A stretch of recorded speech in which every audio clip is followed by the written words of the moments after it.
With the help of Hashem, we are learning Shabbos Daf Chaf. We left off on Daf Yutes Amid Beis, 7 lines before the bottom of the Amid, beginning with the Mishnah.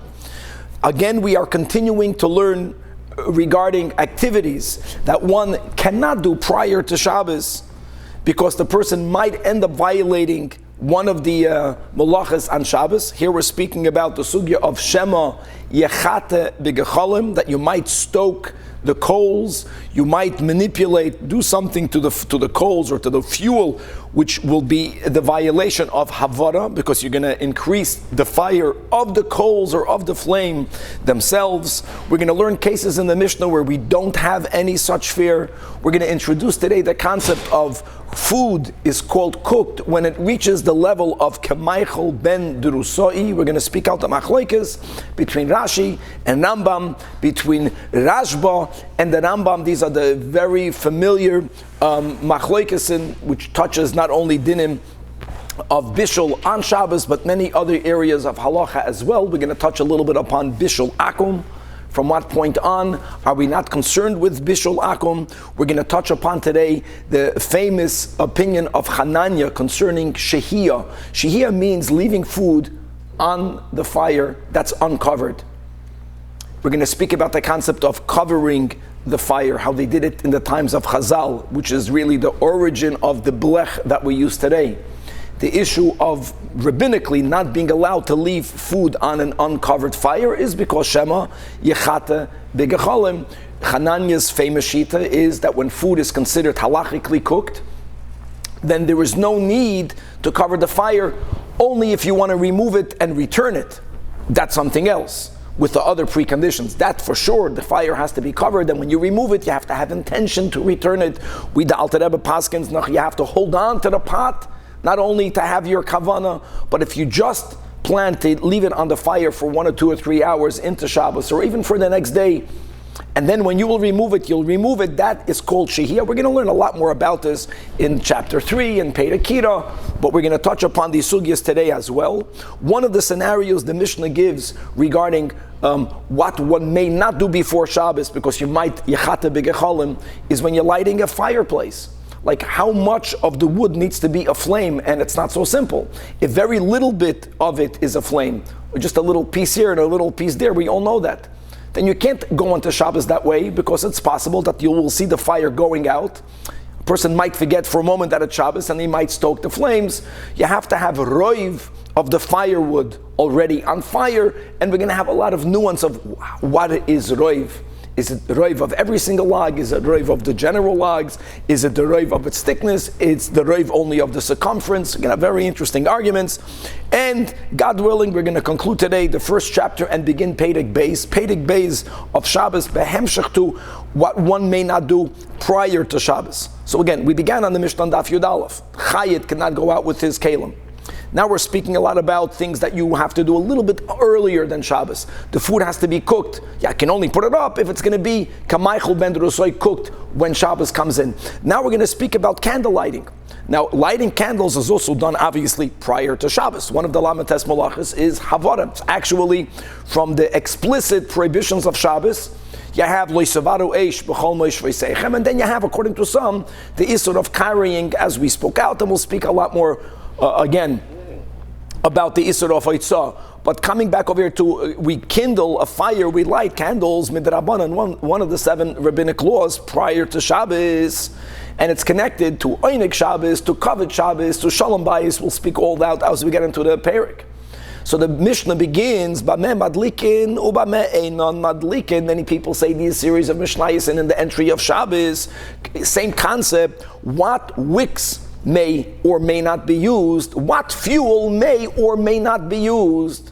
All the same fear that if it's a wick that doesn't properly absorb and burn out the fire, if it's oil that's not easily absorbable, then maybe when Shabbos goes in and those candles will start flickering, in other words, oy gewalt, it's going out, a person accidentally might tilt, might manipulate the lamp, the candle, to make sure the fire continuously burns. And here again, that's a violation of Havara.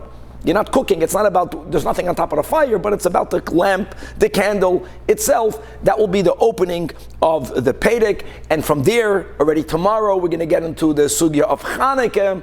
But Chavre, let us start on Daf Yud Tes Amid Beis, again by the Mishnah, towards the end of the Amid, says the Mishnah. Ein soilin basar, you may not roast meat, nor batzel, nor an onion, nor a beitzer, nor an egg. These are different types of foods. Prior to Shabbos, why not? It's prior to Shabbos. Ella kedei sheyitzoilu mi'ba'od yoim, only if it's going to be halachically cooked still while it's Friday, prior to Shabbos. And that's even lebeis Hillel. This has nothing to do with the issue of shvisas kelim. No, we paskin like Beis Hillel. Even on a rabbinic level, I'm not bothered by the fact that in my pot something is being cooked on Shabbos. I am bothered rabbinically with the fear that if the food is not yet cooked, as we'll see details in the Gemara, I might, when I walk by the flame, when I walk by the stovetop, when I walk by the oven, I might be machata, I might steer the coals or stoke the coals. Side of that affecting the food, just that in itself, the coals themselves making the fire go from little to big, I'm violating Havara on Shabbos. Another detail, Ein Leisten Pas Lataner, we may not place bread in the oven. We had this in the beginning of the Masechta, right in Daf Gimel. Im Chashecha, right close to nightfall. Again, we're not speaking about putting it on Shabbos, Avadanat. But even prior, nor may we put some sort of cookie on top of coals. Same concept. In other words, we want for when Shabbos comes in, for the product to be halachically finished, completed. We want for there to be sufficient time for its surface to be crusted, right, to be brown, to be hardened while it is still day. And Rabbi Eliezer, the Tana Omer, that no, we need for the bottom surface to be crusted. The Gemara will clarify what is the top, what is the bottom. Is Rabbi Eliezer Mekel? We'll see Rabbi Eliezer is actually Machmer, and this will leave for the Gemara. Another din, second to last line. Mishnah is speaking about a scenario where Erev Pesach is Erev Shabbos. Now, Shchitas HaPesach is done Erev Pesach, that we all know. But the eating of the Korban Pesach is done on Pesach, that we also all know. Pesach cannot be eaten raw, Pesach cannot be eaten cooked. Explicit psukim, you have to have it roasted, Seder. So normally, when would you roast the Korban Pesach? On Pesach.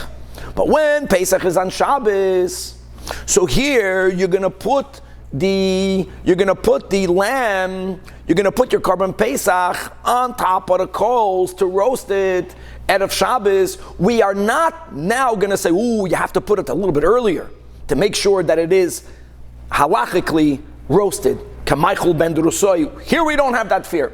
You are allowed to put the Korban Pesach on the coals, as long as it's not Shabbos, even if it's right before nightfall. Why are we not afraid by the Korban Pesach Shema Yechata B'Gecholim Zakt Rashi? Because since no one eats the Korban Pesach on their own, as we will learn a lot in Masechtas Pesachim, you have to have a chabura. You know what the beauty of a chabura is? Says Rashi, the b'nei chabura zirizen. When you eat by yourself, when I'm in my home by my own, I might forget and accidentally stoke the coals. When I am doing something together with a group, b'nei chabura are zirizen. No one will take a shtickle and eat. And no, you have a whole group, and you have the menuyin, you have to make kiddush. It's not so pashut over here. You try in your kitchen night of the Seder, maybe depends who you're married to, and chop a little piece to eat. 1 second. No, you got to make a Seder. Okay. Now, weiter, another din, says the Mishnah, Uma'achizin es ha'ur b'maduras beis hamoiket, one of the chambers that was actually part in the Kodesh area of the Holy Temple. Part was not in the Kodesh area of the Holy Temple. It was a chamber that was called the fire hall. The purpose of the fire hall was many, including being that Kohanim needed to work barefoot, to have the 4 begadim, or the shmoine and nothing else. And now we're going to learn details that if there was anything interposing the bottom of their feet and the ritzpas or azora, their avoid is not good. It's cold during winter. So they had this room that was made that if they need to warm up, they can warm up. And in that room, in the center of the room, there were really 4 chambers, 4 sub-chambers in the Beis HaMoiked. Every now and then the Beis HaMoiked comes up. Now, you have to light the fire.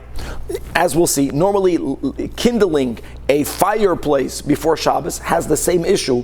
Don't do it in a way where the fire is not properly burning.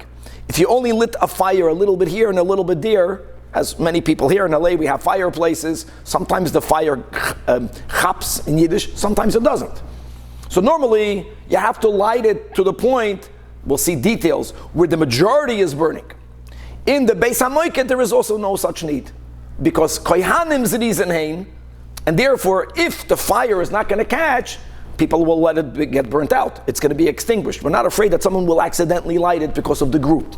That's umachiz and esa'ur meduras Beis HaMoiked. You could ignite the fire in the Beis HaMoiked, even if it's only little bits and little pieces.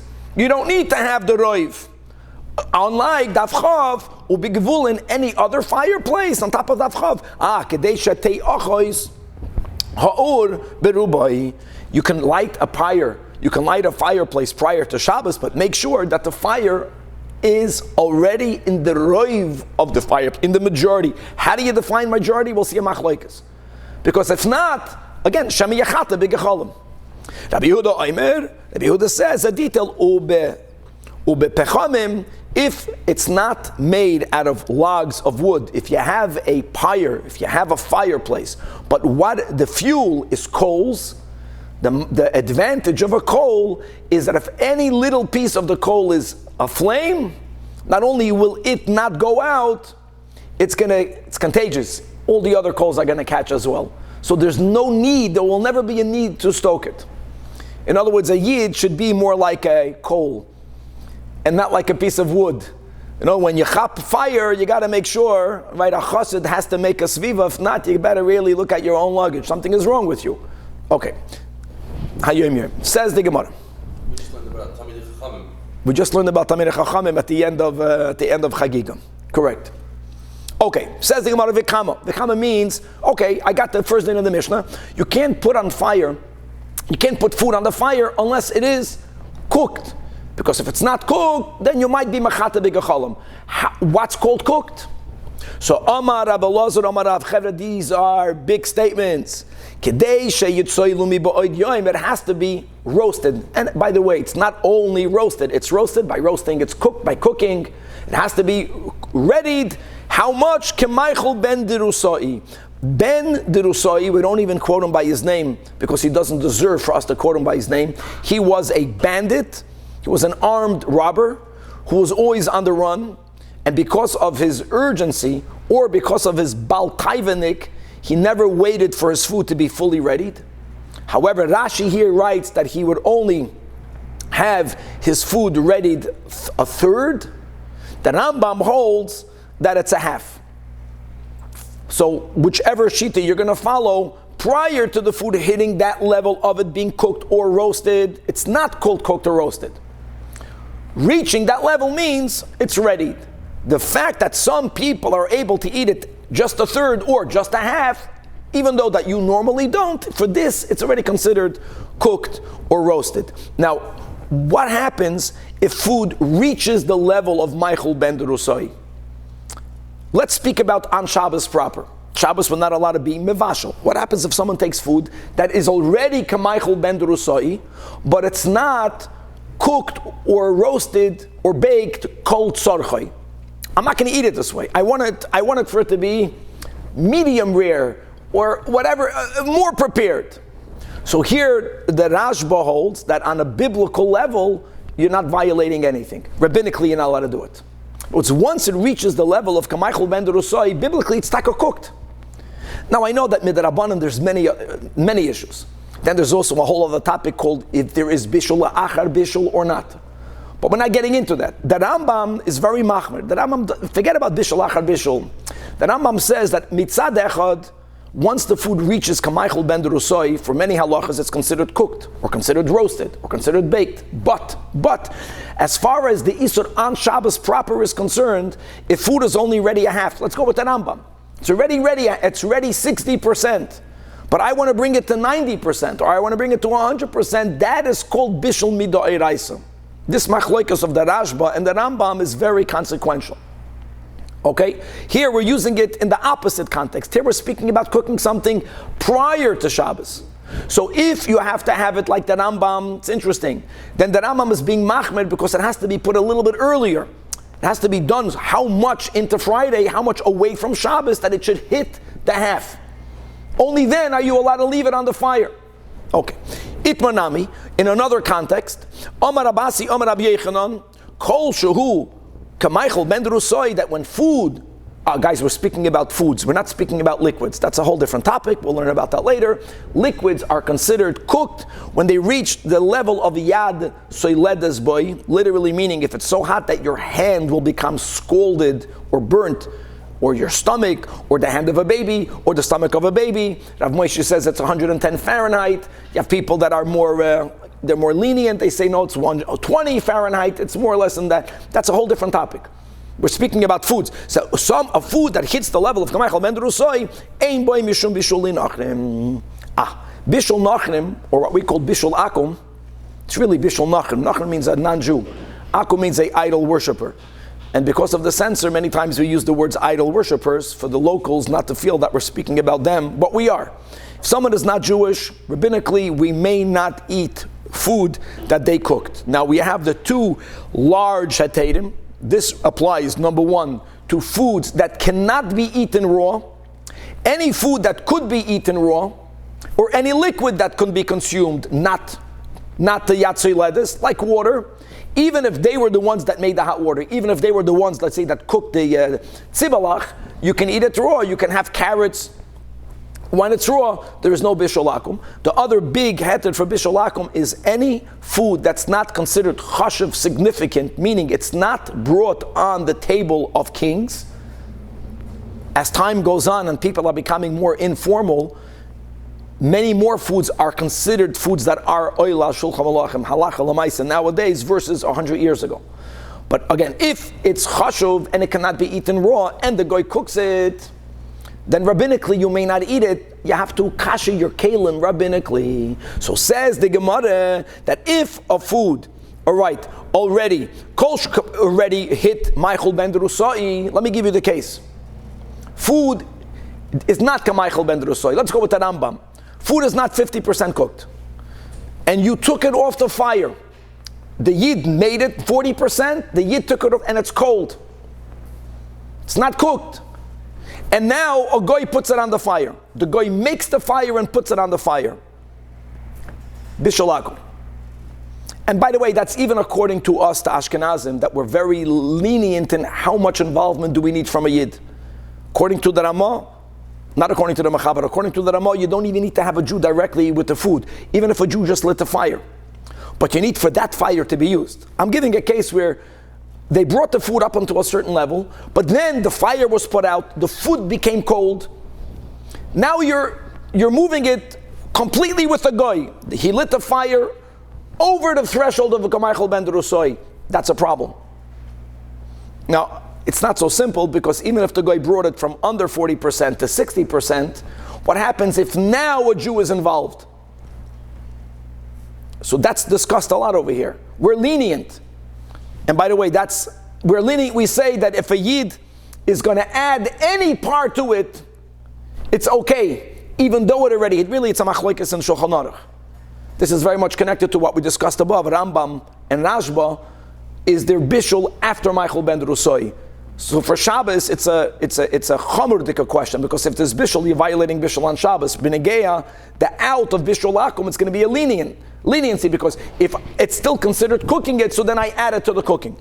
But the point is, Kameichel Ben Drusai will be a cutoff. Or in the reverse, if a Yid made it Kameichel Ben Drusai, and now you took it off the fire, and the guy made a new fire and put it on, no bishul akum. Ein boy, that's what he's saying, Bishul Mishul Nachem, because it was already cooked by a Yid. And Tanya, final application of Meichel Ben Drusai, this is for sure one of the most famous statements of Hananya.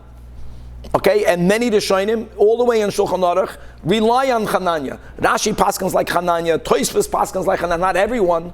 Chananya says, Kol shu kamaychel ben derusoi, once the food reaches the level of kamaychel ben derusoi prior to Shabbos, even without a blech, muter lahashoisoi al gabi hakida, you are allowed to keep that pot of food on top of a stove, even though the ashes, the fuel in the stove was not shoveled nor covered. Shoveling or covering the coals is the equivalent of what we now call a blech.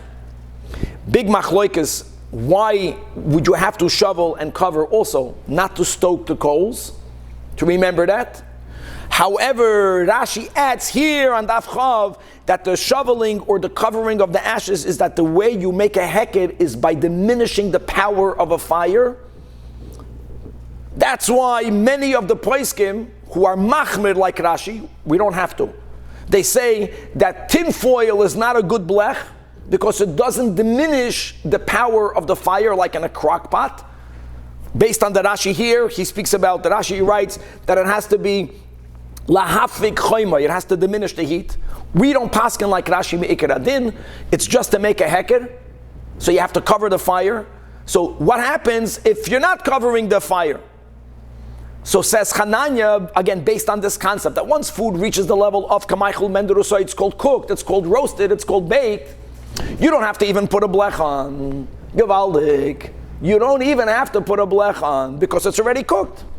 So you're not going to stoke the coals, even though there's nothing to remind you. Let's go weiter. Shoveling aspect? Gerufa means either shoveling out.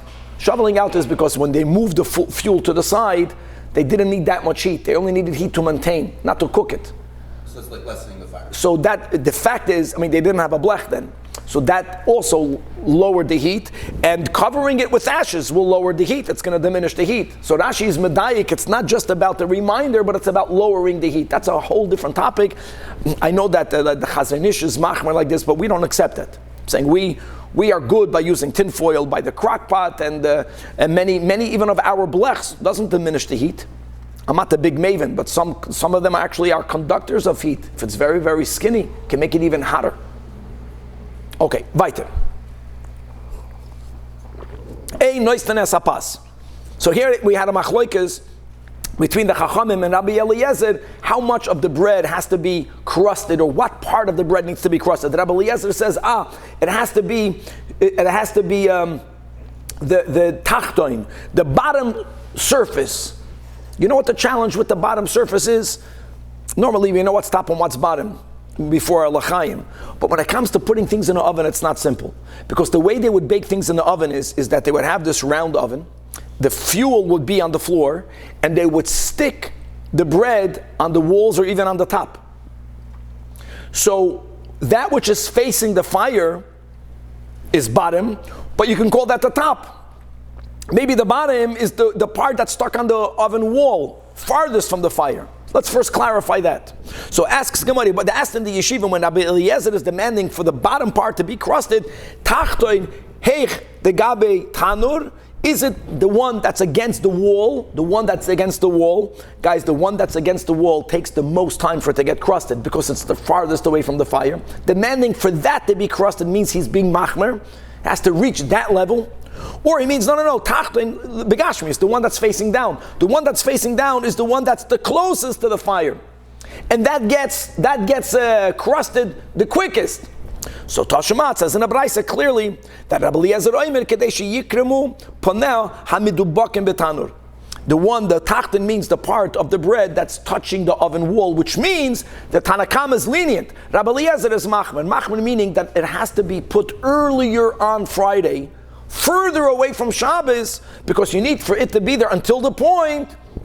Here in the oven, it's not about Michael Ben Rusoy, okay, good. By the oven, it's about the concept of the outer part of the product developing a crust, this brown, hard crust.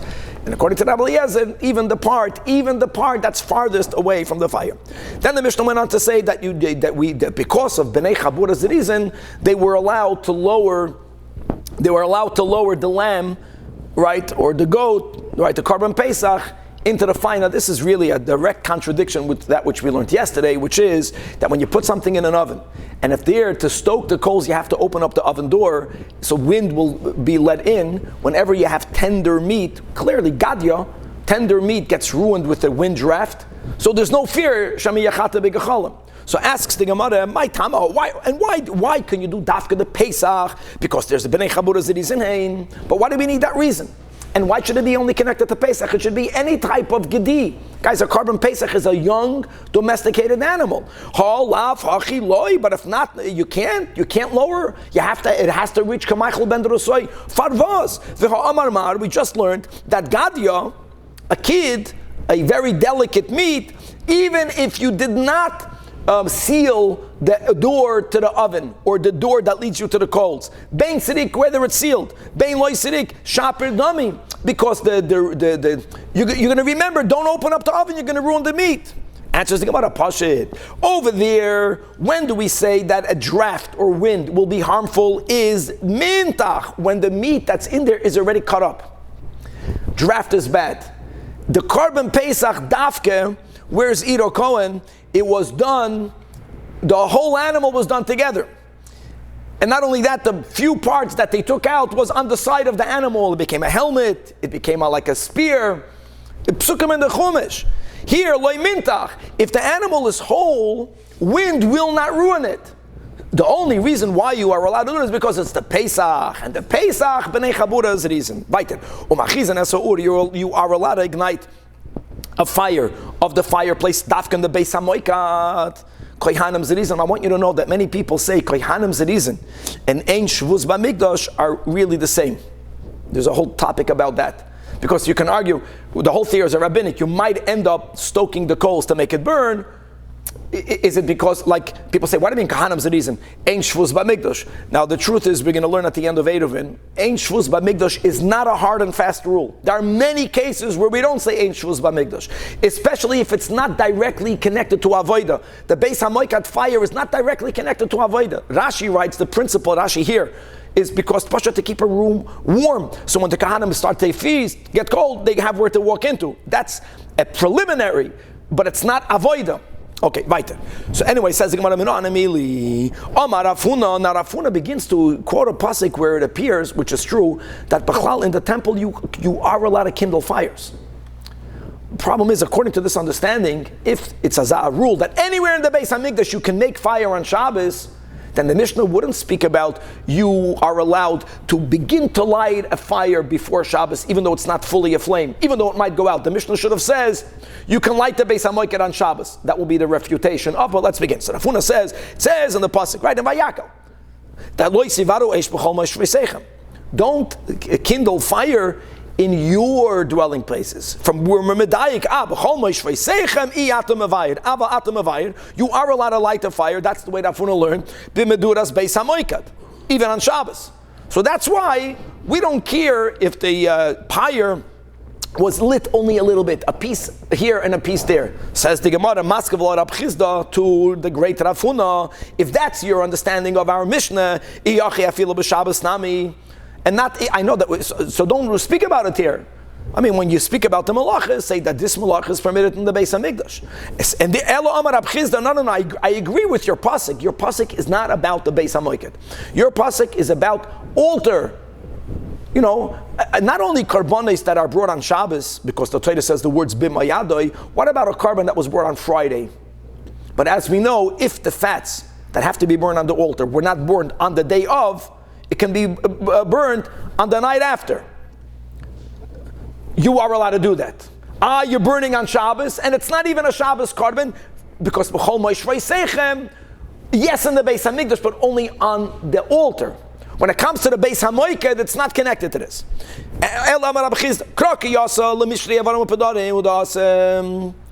Yeah, you are allowed to burn the Evarim Epidarim, even though the Karbanis are not the B'moi Adoi on Shabbos, because it says B'chol Moishrei Seichem. And where are you allowed to kindle a fire on the Mizbeach? When it comes to the Beis HaMoiket, there is no such heter. You may not light the fire in the Beis HaMoiket on Shabbos. Why are we not worried that if you're going to light the fire only partially prior to Shabbos in the Beis HaMoiked, that people might stoke the coals b'shoigig because kohanim zedis in hein? Very good. But in the Gvulin means in the boundaries. Gvulin means anywhere outside the holy temple. Kedei shetechois ha'ur berubai. What is ruban? Says Rav roiv kol echad v'yechad. Every single log has to have roiv of it, a flame. Not the majority of the fire in the fireplace, which would allow, if there are 50 logs there, 40 logs are on fire, 10 are b'chlal, not a flame, would be okay. No. Every single one has to have the roiv of every single one. Shmuel says no. As long as the fire is lit so good in the pyre that there will not be a need for you to bring more, let's go kindling wood. Kindling wood is today what they would call the starter. Kindling wood then would be, the straw, the little holzalach that chop on fire quick. As long as it's caught enough that you won't have to add more kindling wood, that's called good. And normally that's roiv. By the way, many of the Rishonim say it's not really roiv. It's not really roiv. Sometimes if you have you have to know how to make a fire in a fireplace. Sometimes you know that even if it's the minority, but it's so well caught in this part, it will not go out. It's going to spread. That's Shmuel. That's the meaning of roiv. Tani Rab Chia l'seyo l'Shmuel. L'hoyer Rab Chia didn't come after Shmuel. A braisa that was previously taught by Rab Chia, says Ravina and Avashi, the compilers of the Gemara, that will be a backup to Shmuel. And the braisa that Rab Chia taught, where it says not roiv, there the words are kadesh tehei shalavus oila me'eleha, words we're going to have in the next Perek. Clearly, as long as the flame is already going up on its own, and v'loy shetehei shalavus oila alidei davar acher. Because if you only might need a davar acher, more wood, more kindling wood to make the pyre a flame, that is what the Mishnah says. Midrabanan, you may not go into Shabbos with such a minimally lit pyre because shema yechate, or here, the word is not yechate, you might end up reigniting the pyre. Now, what happens if there's only one piece of wood, one log? Here again. So here, what do you say? Rav says, also l'chumra, roiv aviyoi. The fire already needs to penetrate the majority of its thickness. Not only the circumference. Verstehst? Again, it's a chamur. If it didn't penetrate the majority of its thickness, it's not called a flame enough. However, of Amri law, other people say that what? Only beroiv hekefai. As long as the fire already caught, doesn't have to go into the depth of superficial, but the majority of the hekev, that's going to be enough. That's really the machlokes Rabbi and Rabbi Yosef. Oiker Harim or Sinai, I mean the same thing. If you have the roiv of the hekev, you have a superficial knowledge of the roiv. Are you a flame? According to the Amri law, yeah. According to the Rosh Yeshiva and Surah, Okay. Rav Papa, we got to put them both together. Same Rav Papa that says by Moedim the Rabbanan, right after all of the opinions, what you need to say. Or you have by Kiddush Levana, Hilkach Neimerinum, we got to say this, and you got to say, same Rav Papa. Says Rav Papa, you got to do both. Got to be machmer. You need to have both Rav Avyoi and Ube'inu Noive Keifoi. Now we really have to start learning better. And actually, says the Gemara, that this question, whether Roiv refers to the depth, to the thickness, or to the circumference, is really a machlokes Tanoim. As we quote now a braisa, Rabbi Chia Amar, Kedei sheyishaches ha'etz mimeleches ha'uman. Here we're speaking again about a fire that we can use in a fireplace. It's Erev Shabbos. How much of the wood already has to be a flame for us to say you can use it, you can leave it? If that wood is so aflame that it's ruined, a craftsman who needs a log will no longer use this log. That's only because the fire already penetrated the majority of its thickness. If the fire only went around the circumference, and I'm a craftsman, I want to build a bima, and I need wood, I don't care if the superficial part of the wood got fabrent, I'll shave that off and use the inside. No, clearly that when do we say the fire is already aflame if it's no longer going to be used by a uman, Gavaldik. However, Rabbi Yehuda ben Beseira says no, more leniently. All you need is the circumference, but you have to have the majority, which means it should be already on both sides. If it's only on one side, right, if you're going to say the circle is 360, if one side means even 180 is still one side. It's not roiv. Once it's already on both sides, even though it's not in the depth. And where it says in Yecheskel, Eshnei kitzoisav achala ha'esh, that its two ends has been consumed by the fire, and the inside of that wood has been parched. If that would happen, so interestingly, in this pasuk you mention both about shnei kitzoisav, you speak about the fire consuming both sides, and v'toichay nachar. And by the way, that might be again a siyua to Rav Papa. It says you need to have both. Speaking about fire, another pasuk concerning the burning of wood. This pasuk is a tragic story behind it. King Yehoiakim, who heard from Yirmiyahu through a Megillah, he got a letter that the temple is going to get destroyed. He dealt with it by burning up the letter. And as the pasuk records, that v'ha'ach lefanav mivoy eres, that the ach that was in front of him was being burnt. In other words, how did he burn up the letter? He used an ach. What's ach? Amarav achvena, a willow. And Shmuel Amar, no, not a willow. Eitzim shenilkedu ba'achveno. He took out a wood from a brotherhood of woods. What's a brotherhood of woods? A pyre, a group of wood. That's a flame. He took out from there a shtickle, and he burnt the that Megillah. Says the Gemara, Hahu da Amar lahu. Once a person was in the market and he was asking, Man boy achvana, who wants to buy achvana? So we heard the word achvana. We wanted to know what it means. So we looked at the merchandise, and says the Gemara that eshtakach, that arvasa. We found that he was selling willows. From here you have a raya that achvana means a willow, as we had in the first opinion, and it's all the shitasei. In other words, that according to Shmuel, burning means once you have a group, and the group is a flame, that's called burning. According to Rav, like we said, it's not enough for the group to be a flame. That log has to be a flame. Okay. Amar Rafuna says, Rafuna, other details, Hetadim, where we are not afraid that you're going to gather the pieces of wood on Shabbos. If you have a pyre made out of konim, my friends, are reeds. Konim catch on fire very easily. They're very skinny. They're very dry. There, you don't need drive. Because common sense, they're so flammable that even if just a little piece of it is on fire, it's all going to burn. But, says Rafuna Agadon, if you bundle these reeds prior to Shabbos, what happens when you put something in a bundle? You make them more substantial. When you make them more substantial, then you have to go back to the rule of the Mishnah Roiv. Same thing. Got in him. There are certain pits, like date pits, when they are dried, they're great for fuel. They were used for fuel. They're very flammable. So here again, if they are loose, ain't tzarichem roif. But if nesanim b'chaysalos, if they are placed in a basket, and you're using that for fuel, the fact that they are gathered, it makes them less susceptible to the fire, and now you have to have the rule of the Mishnah Roif. That is what Rafuna says. Rab Chizda says, Punkt fakert, adarabba, ibcham estabra. Konim, if you have reeds that are not gathered, if they are loose, you know what? You know what happens? If a little wind blows, what will happen to the reeds? They'll get scattered. What happens when they get scattered is now the ones that are farther away will never catch fire. You might join them together. Mivadron, fakir, that is where you can argue, especially l'Rav. Don't forget, guys, Rafuna was a Talmud of Rav, that everyone has to be a flame. If Agadon, if they are gathered together, they're still reeds. They're very flammable. I would argue, even if a part of it caught fire, then you're good.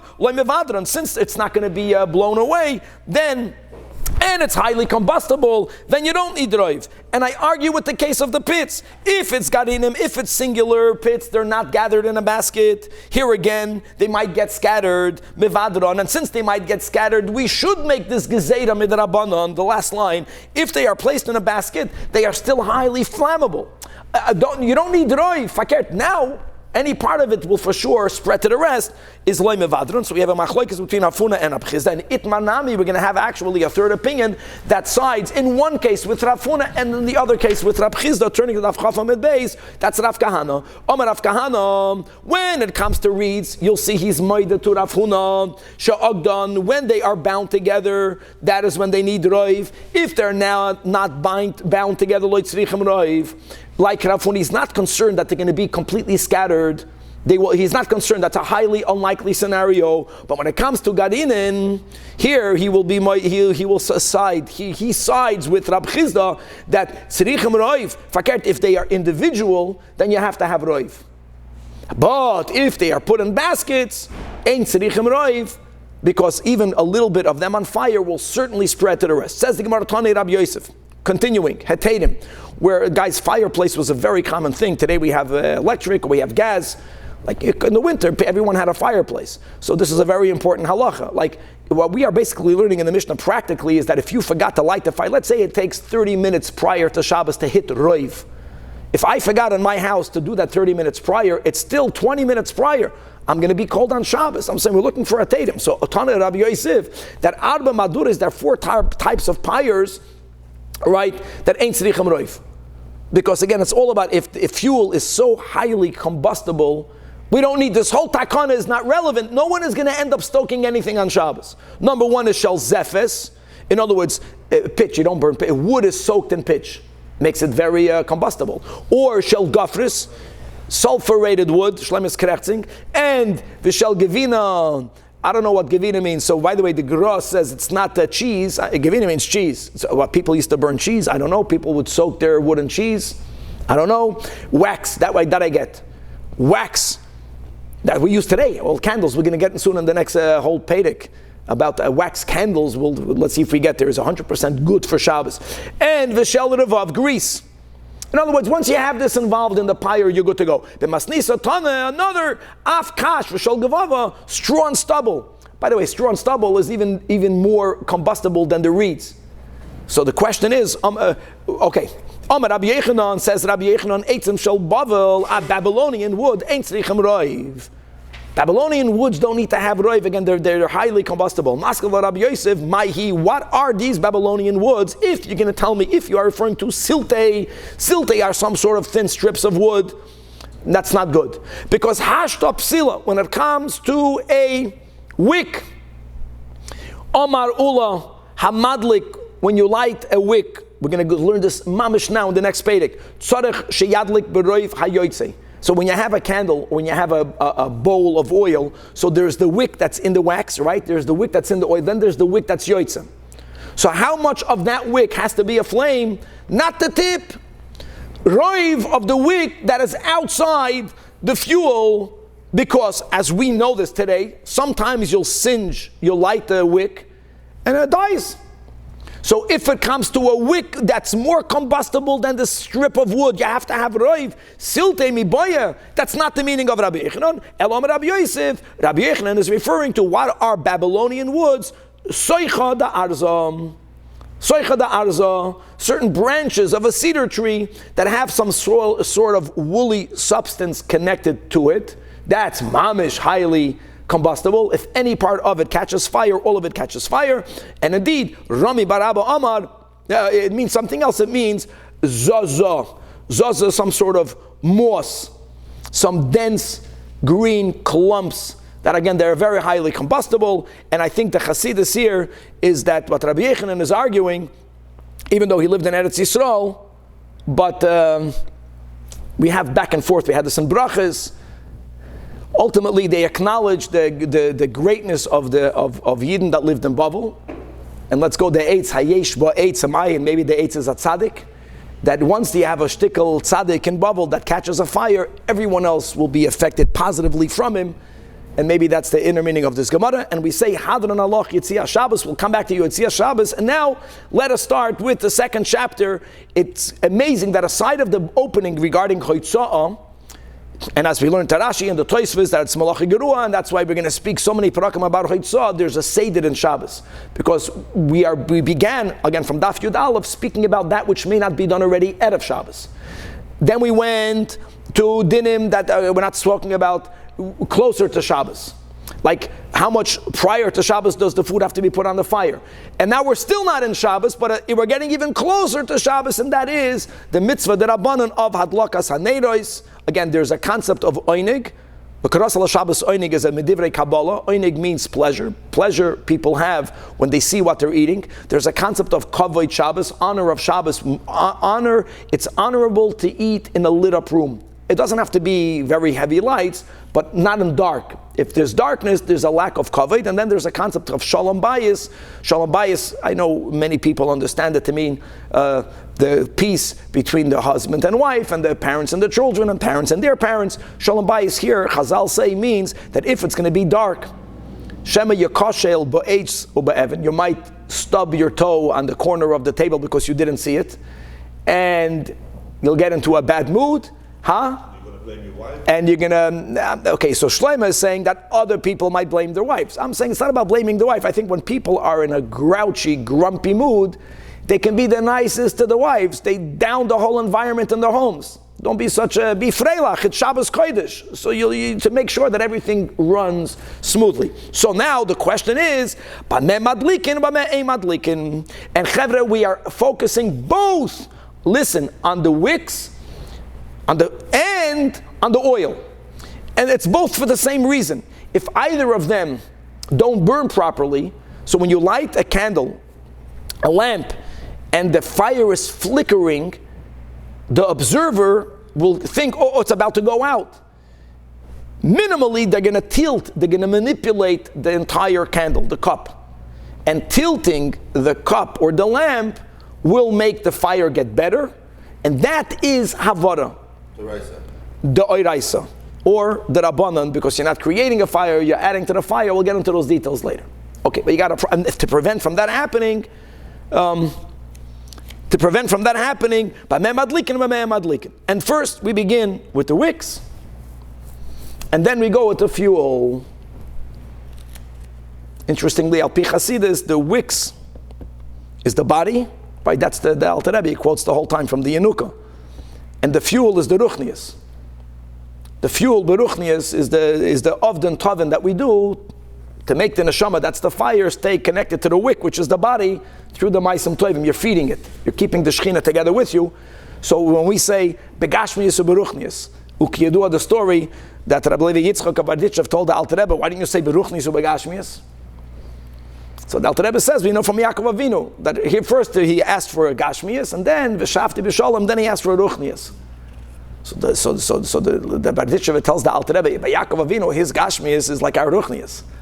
So he says, right, but his ruchnias is even greater. So the say that is begashmias uberuchnias, maybe that's the inner meaning that first we deal with the wicks, and then we deal with the fuel. Tzemach is thinking, he's excited. Okay, says the Mishnah. Today's Tanya. Today's Tanya, Shkoya, here we go. So you. Very good, yeah. So says the Mishnah, let's go with the wicks. Ein madlikin, this is so exciting because we're learning all these. Loi belechesh. Lechesh is cedar bast. Kavan is going to have a blast. Let's see who can go meek reading or him with the pictures. V'loi b'choisen means uncarded flax. V'loi b'cholach, cholach means floss silk. V'loi b'psilas ho'eden, nor with willow bast. Verstehst? V'loi b'psilas hamidbar, nor with desert fiber. V'loi b'yiroi kashal mayim, not with the moss that's growing on the water. All of these materials are not good wicks. They catch, but they don't catch. Now we're going to move on to fuel. V'loi b'zefes, not with pitch. V'loi b'shayva, nor with wax. Oy gevalt, not with wax. Chevre, what does your wife, what does your mother, what does your daughter use? Let's see if we can get to the end. That this wax doesn't mean a candle. It means, in other words, the mile of a candle is that the wick is very long and it goes throughout the whole hardened wax. That's good. Here we're speaking about a scenario where there's a very thick cup that has wax in it with a very little wick. Verstehst? And taka, you think about it, it's far away from the wax. That is where it might go out. It says the fuel is not easily absorbed because it's hard and it's far away from the fire. The beauty in our candles is that as it gets close to that area, the heat melts the wax. Look at you, and then it goes into the wick properly. Okay. V'loi b'shemen kick, nor with kick oil. No, Kavan picture for that. Good luck. V'loi b'shemen sreifa, nor with oil that must be burnt. The Gemara is going to address what these are. V'loi ba'alya, not with the fat of a sheep's tail. Can you imagine? That would use that for fuel. V'loi b'chelev, from any animal. Chelev is very hard. Again, these are materials that, yeah, they could burn, but they don't always go into the wick so easily. Nacham amadi amar. No. That you could use for Shabbos Kodesh, chelev that was cooked. Chaylev that was cooked, a big machlokes, does it mean it's now liquidy? Or even if it got rehardened, the fact that it was once cooked, many Rishonim say it's already easier for it nachamal to be absorbed in the wicks. And the Chachamim, Oimenim, and obviously they're not repeating the Tanakama, so again the Gemara is going to give a nuance. Echad mavushal ve'echad she'enim mavushal. When it comes to chaylev, never ein madlikin boy. Again, we're going to come back to every part in the Gemara. Says the Gemara. Lechesh. What's lechesh? Oh, soicha da arzom, cedar bast. Says the Gemara. Oh, no. Soicha da arzom means bark of a cedar tree. That can't be. You know what that can't be? Because guys, see, there's two types of candles. There's where you have a wick and fuel, and then a torch. A torch means you don't have fuel. The item itself is the wick and is the fuel. So if lechesh would mean bark, of course it's not good. And Shabbos candles are not lit with a torch. It's lit with, really, Al Pi Chasidus, you have three components. You have the keli itself, which is very significant, but you have the fuel and you have the wick. Coming back to today's Tanya, right? To the concept of that a Yid is God's candle. How are we God's candle? So the fire is the Shekhinah. That's always shoyra on our heads if we don't chase it away. And how do we keep the fire of the Shekhinah again? So the body is the wick, and then I need fuel. The fuel is Avden Tovin. And the Alter Rebbe is going on to explain, why don't we say the fuel is Torah? It would make sense if the fire is on the head. And Dafka, the whole point is, no, it's Dafka of them Tovim, Maisim Tovim, Tzedakah, the superiority of action over learning. Anyways, answers the Gemara, what does we mean by saying that Lechesh is Soicha da Arza, be Ranisa the Isbei? There's a certain woolly substance in the bark of the cedar. That woolly substance is not the fuel. That is taka chevra, like a wick. In other words, people would make out of it wicks, or you can use it as is and just add fuel to it, but it doesn't burn properly. That's why it's not good. Next, we said on carded flax. When you are going to be making flax, just to know how it works, when you're combing it, when you're making these fibers, you're going to have small, short, broken fibers. That's the meaning of no'oidus. You understand? You're making cords, and then while you're making it, some of the material, falls to the side. People would go and use that, and they would make it into a wick. That is what you can't use. Amalei Abaye can't be that the word choisen is no'oidus shel pishtan, because it says in a pasuk v'hoya ha-choisen li no'oidus. Is the charaya, you can read the parentheses, that it's the choisen became the no'oidus. It's not the same thing. It means kitna the doik v'linafetz. It means flax whose stems have been beaten, but the fibers were not yet combed. Point is, the oil doesn't burn through it well. Weiter. V'loi b'chalach. Chalach, we tied floor silk. Amar Shmuel, what's chalach? I asked all of these merchants that they went to all different countries, because sometimes if there is a word that no one is familiar with here, ask international travelers. They'll say, I know this word over there. I asked them, and the Amri, it's really to him, they told to Shmuel that kul chashemei. Again, it's a certain woolen substance that grows on the stones of sea. That's the way they understood the meaning of the word kolach. However, Rabbi Yitzchak Bar Zeiri says, no, it's gushkara, it's silk floss. Machlokes. Ravin and Abaye, they were once sitting in front of Rabban Nechemia, who is the brother of the Reish Galusa, and Chaz Yud Havalavish, Mitaksa. They saw that he was wearing garments from silk, regular silk. Kavan gave up with the pictures. Omar lay Ravin Abaye. When they saw the silk, it says, Ravin says that's kolach. That is silk. Amalei, no. Amalei, so Rabban Nechemia says, Anon shiyara Peradna korinalei. I don't call it regular silk. You know what I'm wearing? I'm wearing peradna. Peradna silk was I'm wearing cashmere wool. But they are both basically saying that it's silk. So that's siding more with Rabbi Yitzchak that says gushkara, and not with Shmuel's coming back from the international travelers, connecting it to this kulcha, to these woolen substance in the sea. Meisvei. on the shita that says that it's silk, right? The last narrow line, it says in a braisa hashiroyim, garments from regular silk. V'hakolach, you see, kolach is whatever it is, it's not silk.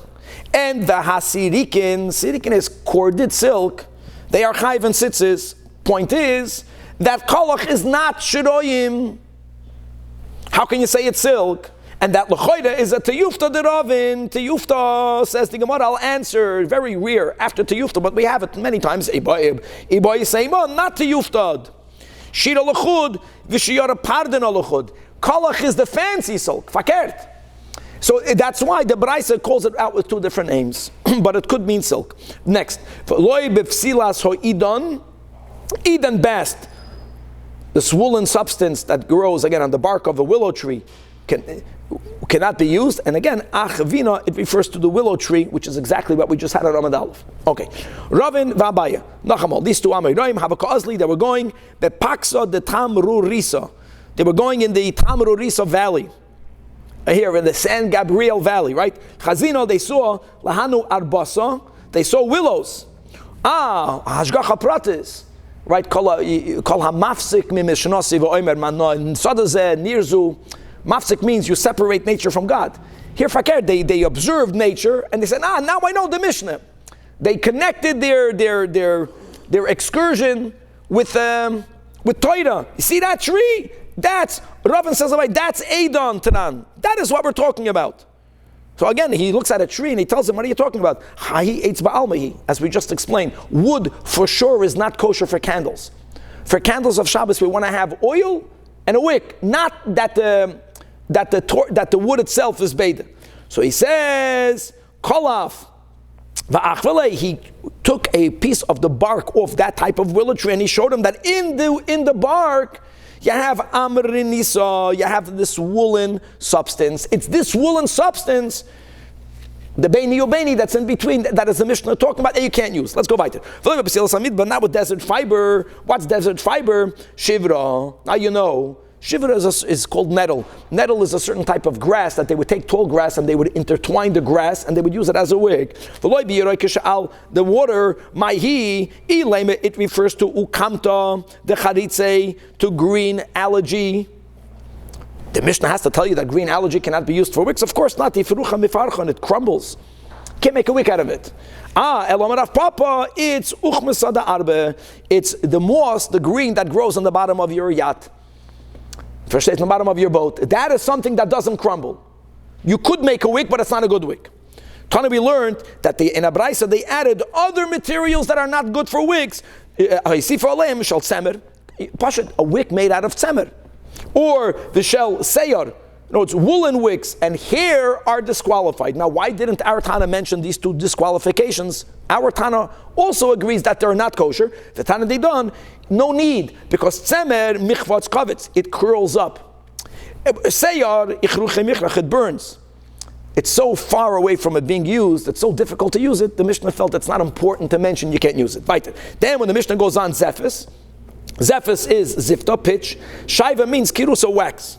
We learned in a braisa regarding now when we speak of the pitch and the wax, atkan in the Mishnah until the pitch and the wax we were speaking about psul psilois, the disqualified wicks. Bikan ve'elach from Zephis and Shaiva we begin speaking about psul shemanim, the disqualified oils. Asks the Gemara, why did I need the braisa to say that? What pitch and wax we know that they are oils, they're not wicks. Answers the Gemara, the chiddush is shaiva itzrechalei. The Mishnah here, the main chiddush here is when we speak about wax. That the tema, the Mishnah writes wax are not good. So one might erroneously think that lipsilois nami loy chazyam. Lipsilois means not as a wick. That wax cannot be used as a candle. Wax cannot be used, you might think so. So that's the chiddush komash malon. That's what we just mentioned just a moment ago. What is the Mishnah speaking about? We put together Zephes and Shaiva. Why are we putting them together? You see, that's the chiddush. This pitch, they would have a keli, very wide, and in middle of it they would put a little wick. That is what's not allowed by the wax. But the candles that we have where the wick is long, and the wax is not wide, it's relatively near the wick, we all know that is something that properly burns. And let me just say, Bekitzur, there's something so ruchnius about the burning of a fire connected to Shabbos, because really, during the week, we are more connected to the Olam Hazeh. Shabbos is not only the time that we go away from this world, but al pi Chasidus, everything that we did during the week gets elevated. We elevate all of the avodah that we did. Elevation means that we transform on Shabbos the Gashmias into Ruchnias. Machlal, when it comes to burning a fire, what happens? Where did the fuel go to? It was something tangible. Where is it now? I don't know, it became light. You transformed Gashmi into Ruchni. But even more significant, I know that many people use oil, and there's a beauty to that. But for the people that used hard, because what's more Gashmi? Liquid or solids? Solids. So when you take a solid and you burn it when Shabbos goes in, you are demonstrating how even the chamur, solid part of this world is getting elevated with the entrance of the holy day of Shabbos, to be continued.